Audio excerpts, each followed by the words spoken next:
Eu saúdo a todos com a paz e a graça de nosso Senhor e Salvador Jesus Cristo. Nessa gravação de vídeo, áudio, eu quero trazer aqui a temática sobre as duas multidões encontradas em Apocalipse, capítulo 7, do versículo 1 a 8, aonde lá está narrada, revelada sobre a multidão terrena que diz respeito aos filhos de Israel, 12.000 de cada tribo, contando aí 144.000 nessa multidão, onde ela é terrena, limitada dentro daquele chamado e eleição de Deus para salvação, preservação e vitórias daqueles 144.000 varões que a Bíblia afirma claramente e que eles são israelitas. No entanto, a partir do capítulo 7, versículo 9 em diante, nós temos uma segunda grande multidão, aonde João Evangelista os vê debaixo, diante do trono de Deus e do Cordeiro, onde eles aclamavam por justiça na presença de Deus, pelo sofrimento dos seus irmãos que sangravam, que morriam por conta daquela grande perseguição, daquela grande tribulação que dá-se nessa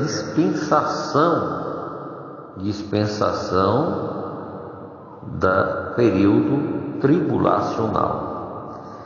Eu quero aqui, desde já, dizer que existem as dispensações, que são 7.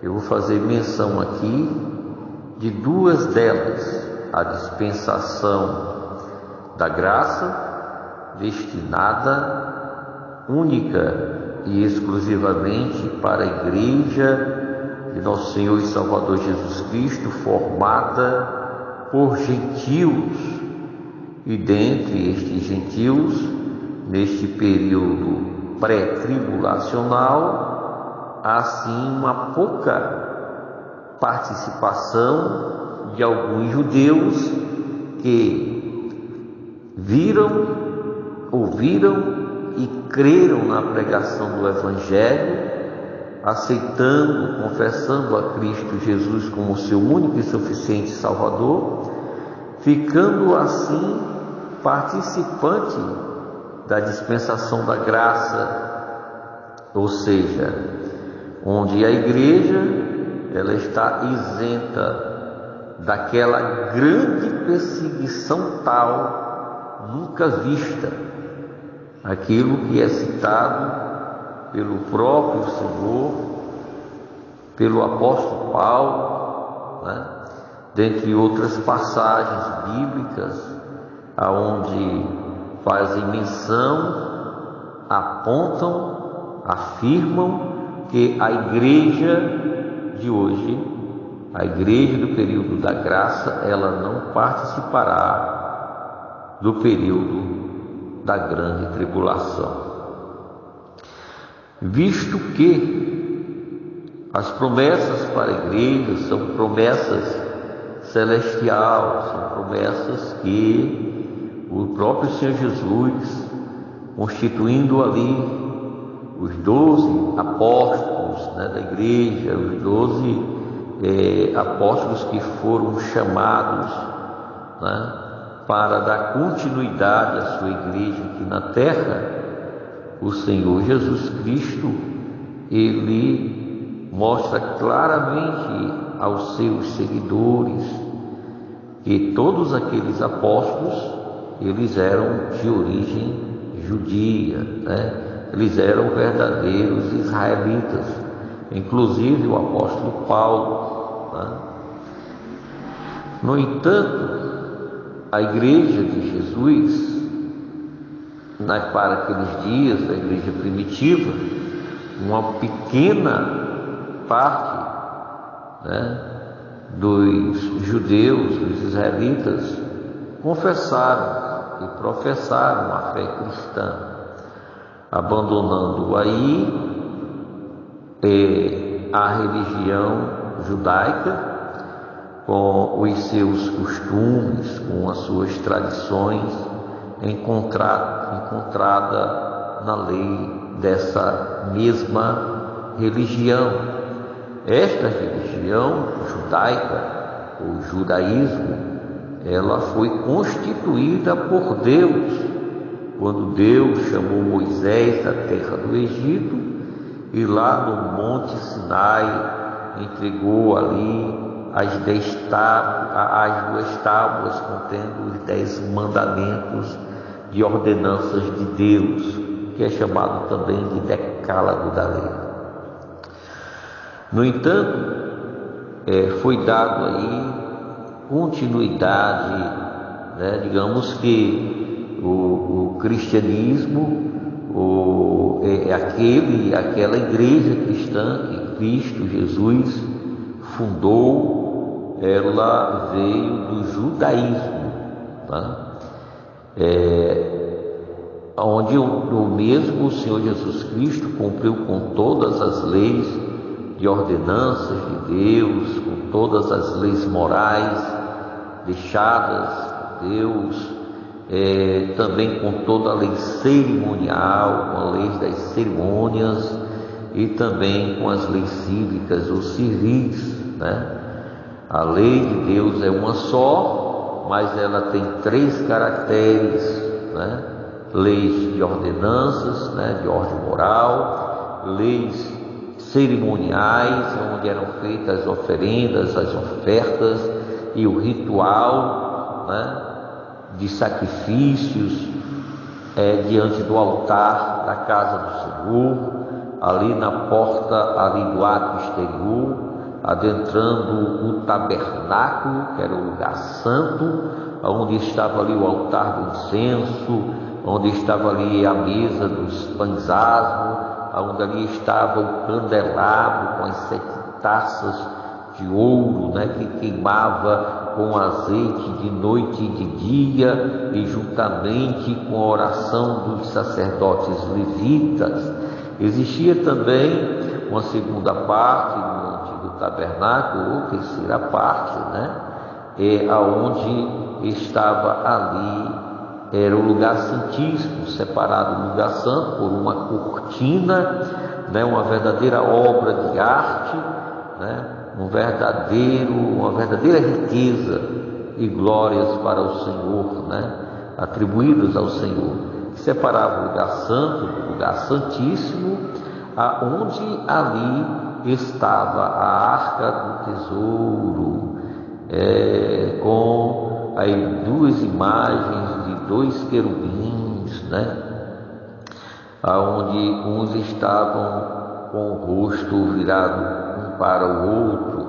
Estava ali também as tábuas dos 10 mandamentos e também o cajado de Arão. Aí está onde o sumo sacerdote, o sacerdote dos sacerdotes, entrava ali uma vez por ano para apresentar diante de Deus sacrifício por si mesmo e depois apresentar sacrifício por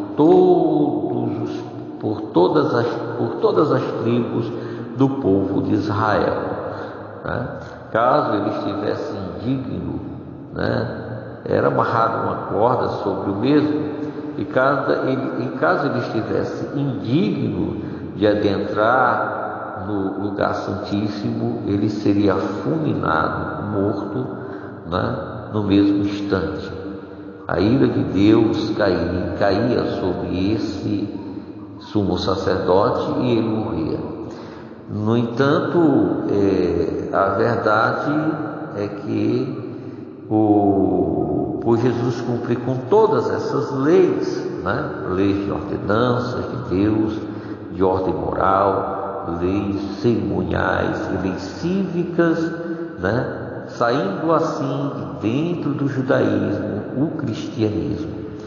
Jesus, ao cumprir com todas essas leis estas, que homem nenhum na face da terra conseguiu cumprir na sua totalidade, somente Cristo, né? Que diz que a lei era a sombra das coisas vindouras, somente Cristo Jesus, né? A lei apontava para Cristo Jesus, para a vinda de Cristo Jesus, né? Então Jesus Cristo veio a este mundo, né? Em Mateus capítulo 1, versículo 20, diz que ele veio trazendo salvação para o seu povo. Quem era o seu povo? O seu povo Israel, né? Mas o seu povo Israel foi uma minoria, né? O qual os recebeu. Não foram todos, tá? Obviamente que não, né? Em João capítulo, se não me falha a memória, mesmo, capítulo 1, versículo 1 e 12, diz que Jesus veio para o que era seus, versículo 11 e 12, né? E os seus não receberam, mas a todos quanto, né? Você, independentemente de etnias, de povos, tribos, línguas e nações da terra, independentemente de quem seja, mas a todos quanto receberam, Deus deu-lhes o direito de serem feitos filhos de Deus, ao saber os que creem no seu nome.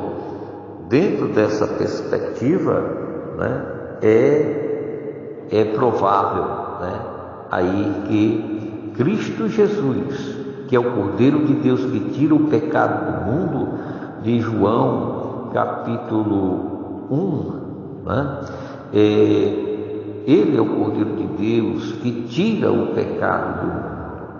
No entanto, esse Cordeiro de Deus que tira o pecado de todo aquele que nele crê, mas tenha nele a vida eterna, porque Deus amou o mundo de tal maneira que deu seu Filho unigênito, para que todo aquele que nele crê tenha nele a vida eterna, porque, né, quem crê no Filho tem a vida, quem não crê no Filho, a ira de Deus, né?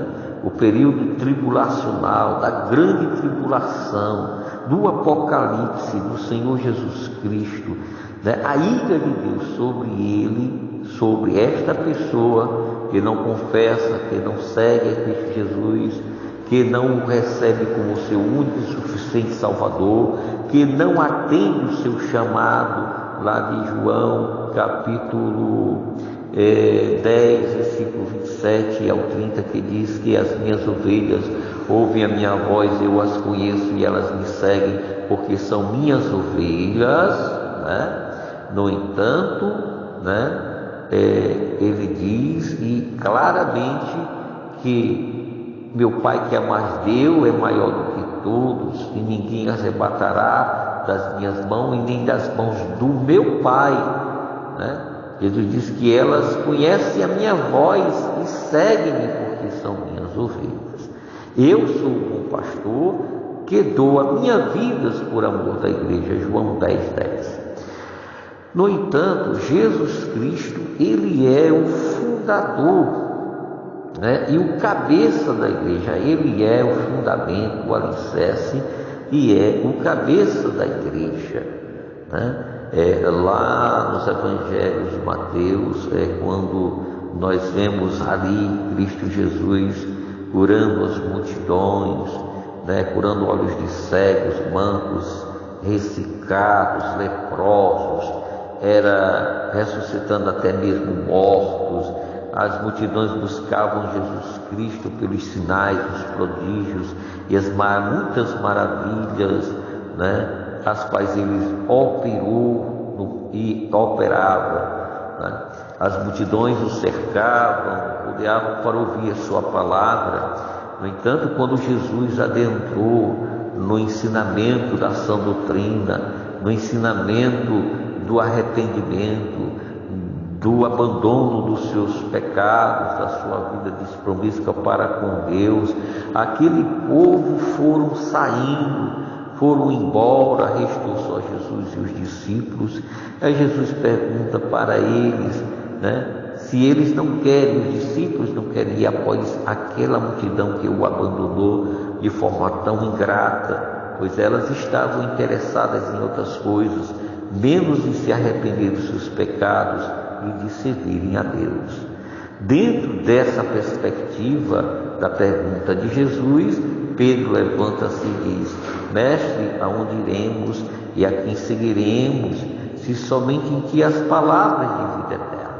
Jesus Cristo faz-lhes outra pergunta: quem vós dizeis, pois, ser o Filho do Homem? Então o mesmo Pedro se levanta novamente e diz: Mestre, tu és o Cristo, o Filho do Deus vivo. Jesus Cristo retruca e fala a Pedro dizendo: olha, o que te revelou isto não foi a carne nem o sangue, mas foi o meu Pai que está nos céus. Portanto, Simão Bajonas, eu vos digo que sobre esta pedra, sobre mim, o Filho do Deus vivo, sobre mim eu edificarei a minha igreja, e as portas do inferno não prevalecerão contra ela. Então Jesus Cristo, ele é o fundador da igreja cristã, não dessa grande cristandade que está aí, não dessa grande massa da cristandade que está aí, Obviamente, dentro dessa grande cristandade existe o remanescente fiel, aqueles que seguem, ouvem e obedecem à sã doutrina. Jesus Cristo diz lá em Apocalipse, capítulo 3, versículo 10: porque guardastes a palavra da minha paciência, da minha perseverança, a sã doutrina, os ensinamentos que eu vos dou, que eu vos dei, eu também livrá-lo-ei da grande tribulação que há de vir sobre o mundo inteiro.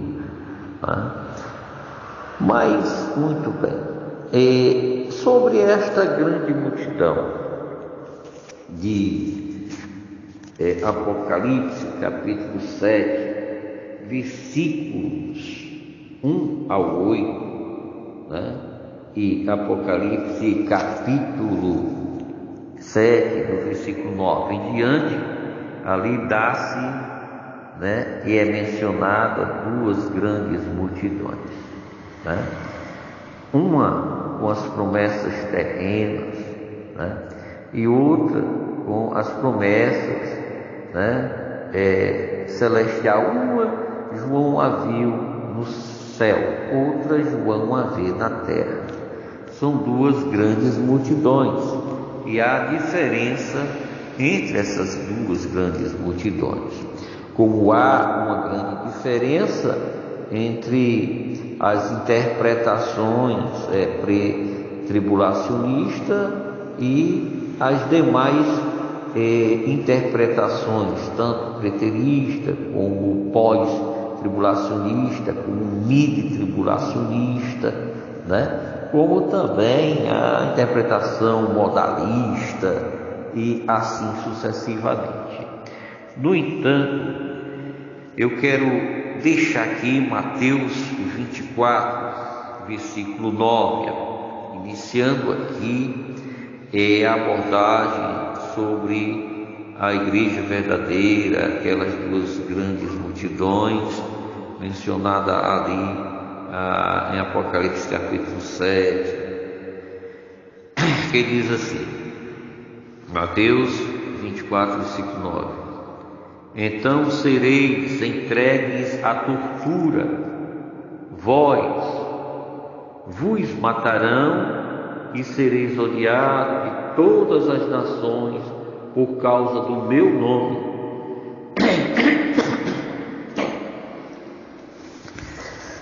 Desculpa. Vamos ler novamente. Mateus 24, versículo 9. Então sereis entregue à tortura, e vos matarão, e sereis odiados de todas as nações por causa do meu nome. Aqui no versículo 9 diz: vos matarão, né? Algo referente a Apocalipse capítulo 6, versículo 9 ao versículo 11, onde ali nós temos o quinto selo, a abertura do quinto selo, né? E dos mártires que ali são relatados com a abertura daquele quinto selo, onde mais uma vez essa hermenêutica bíblica é referente aos israelitas e não para a igreja dos dias atuais, no período dispensacionalista da graça. O problema de interpretação aqui consiste por parte dos preteristas e dos progressistas, como também dos modalistas, ficando assim a desejar com a verdade da hermenêutica bíblica, do que está escrito nas Sagradas Escrituras. Uma coisa é você ler o que está nas Sagradas Escrituras, e uma segunda coisa é a exegese, ou a verdadeira interpretação da mesma, né? De Apocalipse é bom de se observar aqui, né, que tanto o preterismo quanto o continuismo, bem como o espiritualismo, são teologias desconexas com o veredito bíblico. A exemplo disso, nós temos a teologia sistemática da substituição, onde a mesma generaliza as profecias apocalípticas, sem fazer separação entre a igreja e Israel. Observe a abertura do quinto selo em Apocalipse capítulo 6, versículo 9, que diz: quando abriu o quinto selo, vi debaixo do altar as almas dos que tinham sido mortos por causa da palavra de Deus e por causa do testemunho de Jesus Cristo que deram. Veja só que aqui, né, é feito um vislumbre desta visão que João estava tendo ali na ilha de Patmos, né? Quando eu digo que há duas promessas, né? Existem duas, ou seja, que há divisão entre as promessas feitas para a igreja da dispensação da graça, para aqueles que são da dispensação tribulacionista ou do período tribulacionista, onde a igreja não estará mais aqui, né? A igreja já foi arrebatada. A gente vê que Jesus Cristo ali em João capítulo 14, do versículo 1 ao 3, ele fala sobre isso dizendo: não se turbe os vossos corações, credes em Deus, credes também em mim. Na casa de meu Pai nos céus há muitas moradas preparadas, né? Se não fosse assim, se essas moradas que estão nos céus não tivessem sido preparadas, e a Bíblia Sagrada diz que elas foram preparadas desde a fundação dos mundos, né? Ou seja, desde a fundação do mundo, elas foram preparadas porque Deus, na sua onisciência, como sabedoria de tudo, já preparou tudo para o seu povo pertencente à igreja de Cristo Jesus, nosso Senhor e Salvador. Jesus Cristo: eu vos teria dito que iria e vos prepararia lugar, e vos voltaria para junto de vós, e vos levaria para junto de mim mesmo, lá nos céus, lá na glória, para que aonde eu estiver, né, estejais vós também. Essa é uma promessa feita para a igreja que vive nesse período aqui da graça, né? Existem diferenças, né, mesma perspectiva, nós estamos vendo aqui uma passagem do texto que fala do período tribulacional, ou seja, a igreja ela não está inclusa aqui, não é? Quando nós vemos a abertura dos 4 primeiros selos, forma uma única percepção quanto o que está prometido por Deus ao seu povo Israel. Na abertura do 5º selo, nós temos um difícil problema de interpretação no livro do Apocalipse. Nesta passagem estão as almas dos homens que foram mortos por causa da palavra de Deus e por causa do testemunho que eles deram de Cristo Jesus. Eles são os mártires que perguntaram ao Senhor ressuscitado: até quando não julgas nem vingas o nosso sangue dos que habitam sobre a terra? No entanto, a resposta aqui neste texto, ela é dupla, tanto quanto as 2 multidões de Apocalipse capítulo 7. Percebe-se que cada um recebe uma longa veste branca, versículo 11, símbolo dos atos de justiça dos santos. Confira Apocalipse capítulo 19, versículo 8. Lá estão aqueles que foram vestidos de vestes brancas e que estão diante de Deus, né? Pelos atos de justiça que por eles foram praticadas, pela fé recebida na pessoa ou por intermédio, por meio de Cristo Jesus, nosso Senhor. De modo que, mesmo antes do fim, estes mártires receberão ou recebem, né, de algum modo, uma antecipação da glória que está por vir. Os mártires foram avisados que devem permanecer como estão até agora, também como se contemplassem o número de seus conservos e seus irmãos que tinham sido mortos.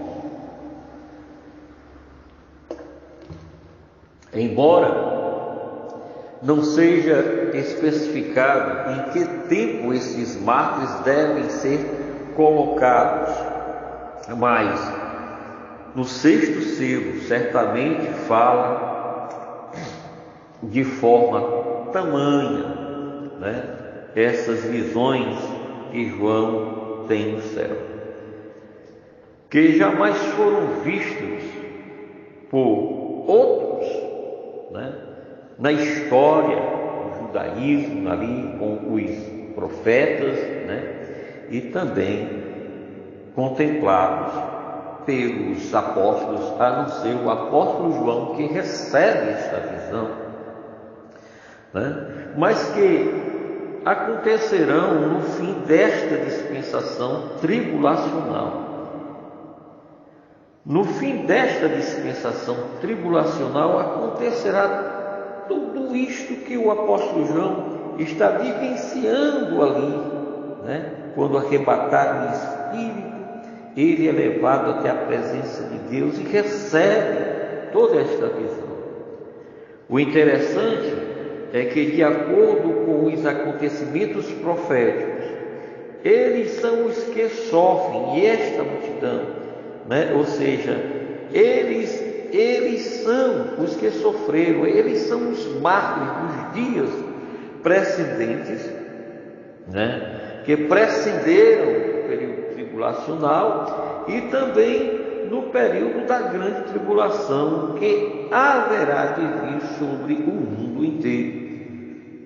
Mais de 144.000 israelitas de Apocalipse capítulo 7, versículos 12 e versículo 14, eles serão guardados e protegidos por Deus durante a era tribulacional. Mas isso não significa dizer que só eles serão salvos, pois debaixo dessa ponte, meu amigo, ainda tem muitas águas para passar, muitas profecias para serem cumpridas, visto que nós estamos aqui só no início das dores do período da grande tribulação, com a abertura dos 7 selos. Depois nós temos aí as 7 taças da ira de Deus, sucessivamente também as 7 trombetas de Deus.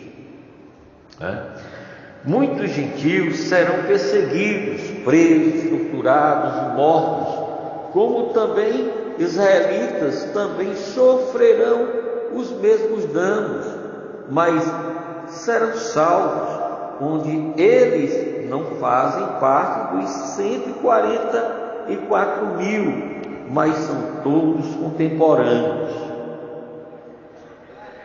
Existe um escritor que, por nome de Muriel Hendry, e que ele pode estar certo ao dizer: tanto faz o que as pessoas dizem em oposição a este argumento. Na verdade, eles foram mortos por ordem destes cavaleiros apocalípticos. O comentário de Torrance aqui é excelente. Depois das terríveis calamidades que os poderes do mundo desencadearam sobre si mesmos, eles tenham negado o fato de que são a causa de todo mal e comoção, e por isso voltam-se contra o povo de Deus e descarregam sua raiva contra ele. O bode expiatório. Isso você vai encontrar em Opti City, página 46. Nós temos aqui mais uma passagem do Evangelho de Mateus, capítulo 24, versículo 21, que está aliada às de Apocalipse, capítulo 3, versículo 10, capítulo 7, versículo 9, capítulo 9, versículo 11, e dentre outras passagens onde as mesmas não deixam dúvidas de que a igreja da dispensação da graça não mais está aqui. E que essas demais passagens aqui, já citadas, elas norteiam a dispensação tribulacional, onde a mesma é destinada aos 144.000 israelitas, dentre outros israelitas que não fazem parte desses 144.000 chamados e escolhidos por Deus. E dentre eles muitos gentios, povos de tribos, línguas e outras nações, que também serão salvos nesta dispensação do período da grande tribulação, ou do período tribulacional, da era da grande tribulação. Vejamos Mateus capítulo 24, versículos 21, que afirma dizendo: porque haverá então uma tribulação tão grande ou tal, ou seja, uma dimensão diferente de todas as demais perseguições que tiveram na história da igreja ao longo dos séculos. Isso desde os dias da perseguição da igreja, dos cristãos da igreja primitiva, da época das cruzadas, onde muitos cristãos verdadeiros morreram por amor da palavra de Deus e do testemunho de Jesus Cristo que eles davam ali. Naqueles dias de grandes e intensas perseguições, onde eles eram mortos, incinerados vivos, lançados às feras, decapitados, enforcados, afogados, eles sofreram vários tipos de perseguições e de formas monstruosas, que quem estava vivendo naqueles dias dizia: nós estamos no período da grande tribulação, da grande perseguição tal, né? E no entanto, né, eram perseguições, né, não de forma debochada ou diminuída, né, ou ridicularizada, mas eram meras perseguições, né, diferente dessa aqui de Apocalipse, né, aonde os povos sofrerão os danos da ira de Deus, né? Ai de quem cai nas mãos do Deus Todo-Poderoso. Ai de quem cai nas mãos do Deus Todo-Poderoso. Então, Mateus capítulo 24, versículo 21, né, que afirma dizendo: porque haverá então uma tribulação tão grande como nunca houve, desde o princípio do mundo até agora, nem jamais haverá. Eu estou aqui afirmando, estou aqui autenticando aqui com essa passagem, né, o arrebatamento da igreja. Estou aqui dando e procurando dar afirmação a isto, né? E a diferença entre aquelas duas multidões de Apocalipse capítulo 7. Esse versículo 21 de Apocalipse capítulo 24, né? Haverá uma grande perseguição, uma destruição adicional, né? Como desde o princípio do mundo até agora nunca houve. Torna inequívoca a referência de Cristo a Daniel capítulo 12, versículo 1, né? Confirmação, né, que diz que nem haverá jamais, ou seja, evita que identificamos que acontecimento com qualquer outra coisa que não seja a tribulação final sobre o anticristo, exatamente antes da ressurreição, que está em Daniel capítulo 12, versículo 2, que nos é incompatível. Alguns afirmam que é incompatível, outros afirmam que é compatível, né? A de 1 Coríntios capítulo 15, versículo 50 e versículo 51. Portanto, isso nos aponta em direção ao arrebatamento. Essa de Coríntios, 1 Coríntios 15, versículo 50 e versículo 51. E esse arrebatamento eminente da igreja e a ressurreição dos cristãos que fazem parte da dispensação da graça, diferente da multidão de Apocalipse, capítulo 7, versículo 1 ao 8, a qual é terrena para os israelitas, de 12 mil de cada tribo, né?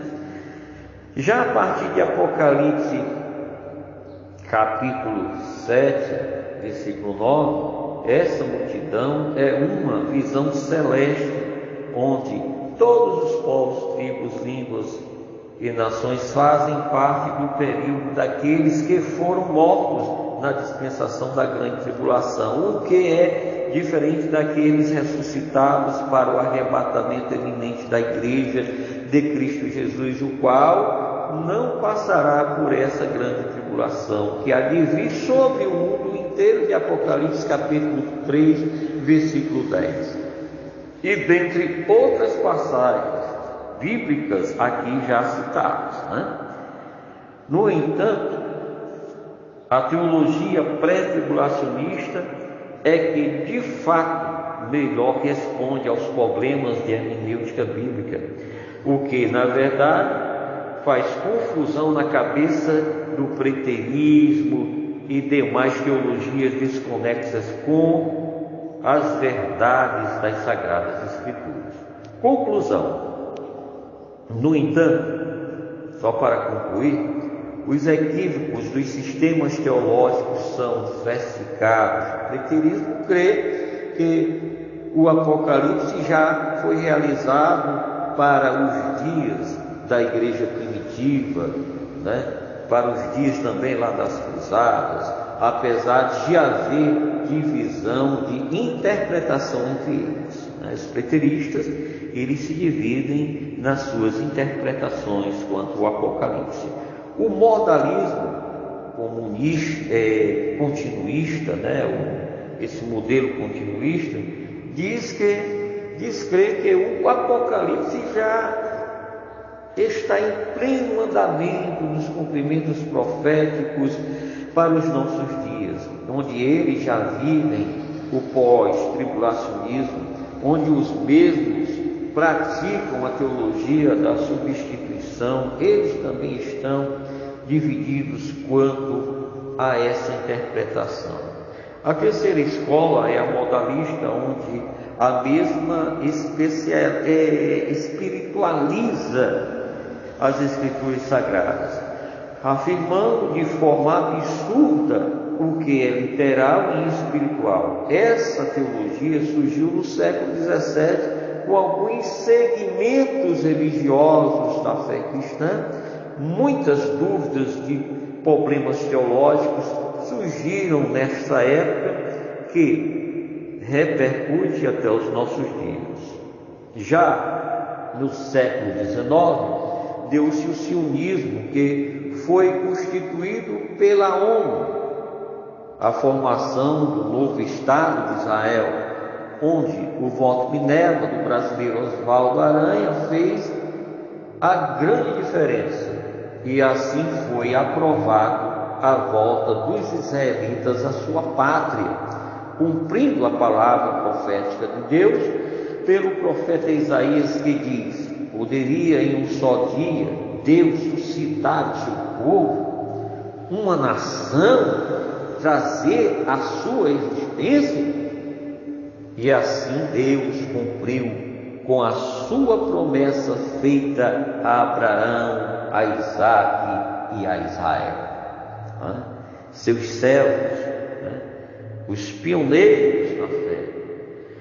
No entanto, foi nessa época que surgiu a interpretação teológica futurista, a qual melhor corresponde à interpretação correta das Escrituras Sagradas, concluindo aqui a temática da dispensação tribulacional, quanto à questão das duas multidões de Apocalipse capítulo 7, e que a igreja da dispensação da graça não estará no período da grande tribulação.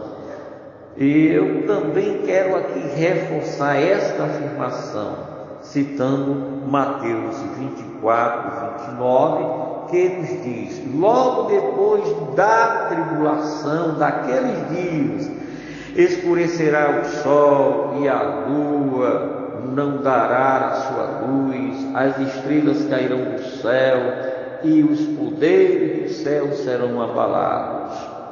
Logo em seguida, a tribulação daqueles dias, nós podemos conferir, ou relacionar ao versículo 21, aquela tribulação tal, nunca vista, em Mateus capítulo 24.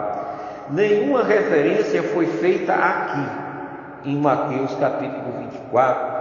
Se você ler todo Mateus capítulo 24, você não vai encontrar a igreja ali, Jesus estava falando a judeus e estava lamentando diante da cidade de Jerusalém, dos israelitas, por eles não terem recebido a sua mensagem. Quantas vezes quis eu, juntar vocês, assim como a galinha fazem com seus pintinhos, ajuntando debaixo das suas asas, E Jesus Cristo falou da destruição do templo, das quedas das muralhas, da angústia e da tribulação que o povo de Jerusalém haveria de padecer, que isso deu-se no ano 70, quando Tito, que entrou ali, nos termos de Jerusalém, saqueando, profanando o templo, levando os seus despojos, os seus vasos, e destruindo toda a cidade, e deu-se aí a chamada diáspora, onde o povo foram para os sepulcros das nações, e passaram ali mais de 1800 anos sem pátria, que depois veio o sionismo aí do século XIX, aí já para o início do século XX. Aí chegamos diante de uma questão, né, muito importante, de um fato histórico, né, e não só histórico, registrado em obras, em livros, né, de universidades, né, mas principalmente o que as Escrituras Sagradas nos afirmam e nos dá autenticidade. Jesus está falando aqui, né, aqui no versículo 29, logo em seguida, sobre a tribulação daqueles dias, né? Lá é só conferir Mateus 24, versículo 21, né? Que não faz nenhuma referência, né, ao arrebatamento da igreja, pois o mesmo será secreto, do mesmo modo que foi a Assunção, quando Cristo foi elevado aos céus, onde só os discípulos, ou seja, a sua igreja, né, viram, e da mesma forma, né, também será com a igreja na dispensação da graça. Só a igreja, no arrebatamento secreto, será arrebatada e verá a glória do Senhor, né? E mais ninguém, assim como Deus na assunção de Cristo Jesus. As palavras descrevem a verdadeira volta de Cristo Jesus no fim da tribulação para estabelecimento do reino messiânico, né? O sol escurecerá. Esses fenômenos astrais que se seguirão também foram preditos em Joel 3,15, Isaías 3,9, versículo 10, onde os mesmos correspondem, né, aos dos 7 selos, as 7 taças da cólera de Deus e também as 7 trombetas de Deus. Fica aqui esta argumentação sobre as duas multidões, encontrada lá em Apocalipse capítulo 7, sobre o arrebatamento secreto da igreja, que a igreja estará isenta da grande tribulação, né? Onde esse argumento você pode encontrá-lo na enciclopédia do protestantismo, da editora Agnus, né? Você pode encontrá-lo também nas obras do Apocalipse de Jesus Cristo, em 4 volumes, da obra missionária chamada da Meia-Noite, do saudoso irmão em Cristo, missionário e reverendo Vimal.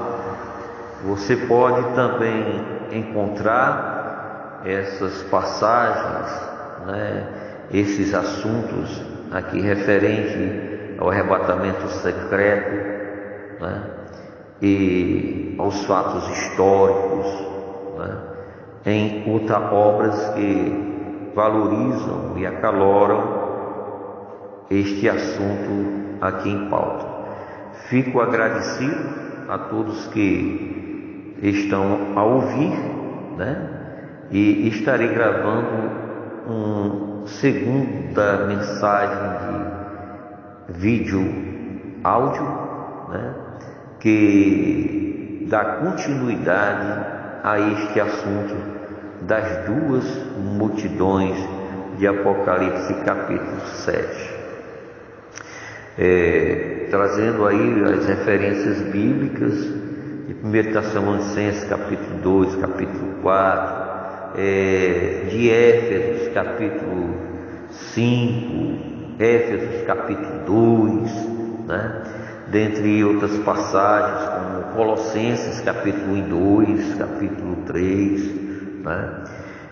Filipenses capítulo 3, versículo 20, versículo 21, aonde diz: mais a nossa cidade está nos céus, de onde também esperamos o nosso Senhor e Salvador Jesus Cristo, aonde o mesmo transformará o nosso corpo fraco e abatido na sua incorruptibilidade, na sua imortalidade, semelhante também a si mesmo, onde ele sujeitará também a si todas as coisas, Filipenses 3, versículo 20 e 21, que está de acordo com o que Jesus falou lá em João capítulo 14, versículo 1 ao 3, que diz: não se turbem os vossos corações, credes em Deus, credes também em mim, na casa de meu Pai há muitas moradas, se não fosse assim, se essas moradas não existissem lá na glória, lá nos céus, também eu vos teria dito: irei vos preparar um lugar, voltarei e vos levarei para junto de mim mesmo, para que aonde eu estiver estejais vós também. Ou seja, as moradas para a igreja, elas são celestial e não terrena, Mas a igreja participará do reino milenar de Cristo, o reino messiânico aqui de Cristo por 1000 anos aqui na terra, Fica aí esta interrogação: a igreja participará, já que as moradas estão no céu, já que as promessas para a igreja são promessas celestial? E aí, o que é que você me diz? Será que ainda há salvação para gentios no período da grande tribulação, tanto quanto para judeus, para israelitas, mas que não fazem parte daquela multidão terrena, dos 144 mil escolhidos por Deus, para dar testemunho aqui na terra, e que serão isentos no meio da grande tribulação, dos flagelos que Deus haverá de mandar sobre a terra, lá em Apocalipse capítulo 12, onde o Senhor os livrará da fúria de Satanás, do anticristo e do falso profeta. Será que ainda haverá salvação, pregação do Evangelho? Então ficam aqui essas perguntas. A paz e a graça de nosso Senhor e Salvador Jesus Cristo, e muito obrigado pela vossa atenção. Ouça, comente, o seu comentário é muito importante, seja ele a favor ou não a esta mensagem, esse ensinamento. Compartilhe e se inscreva-se no nosso canal, Nos ajude a divulgar a verdadeira sã doutrina, as doutrinas bíblicas e a fé cristã. Com o evangelista Rubens Carlos, rogo as vossas orações. A paz do Senhor e um abraço fraterno.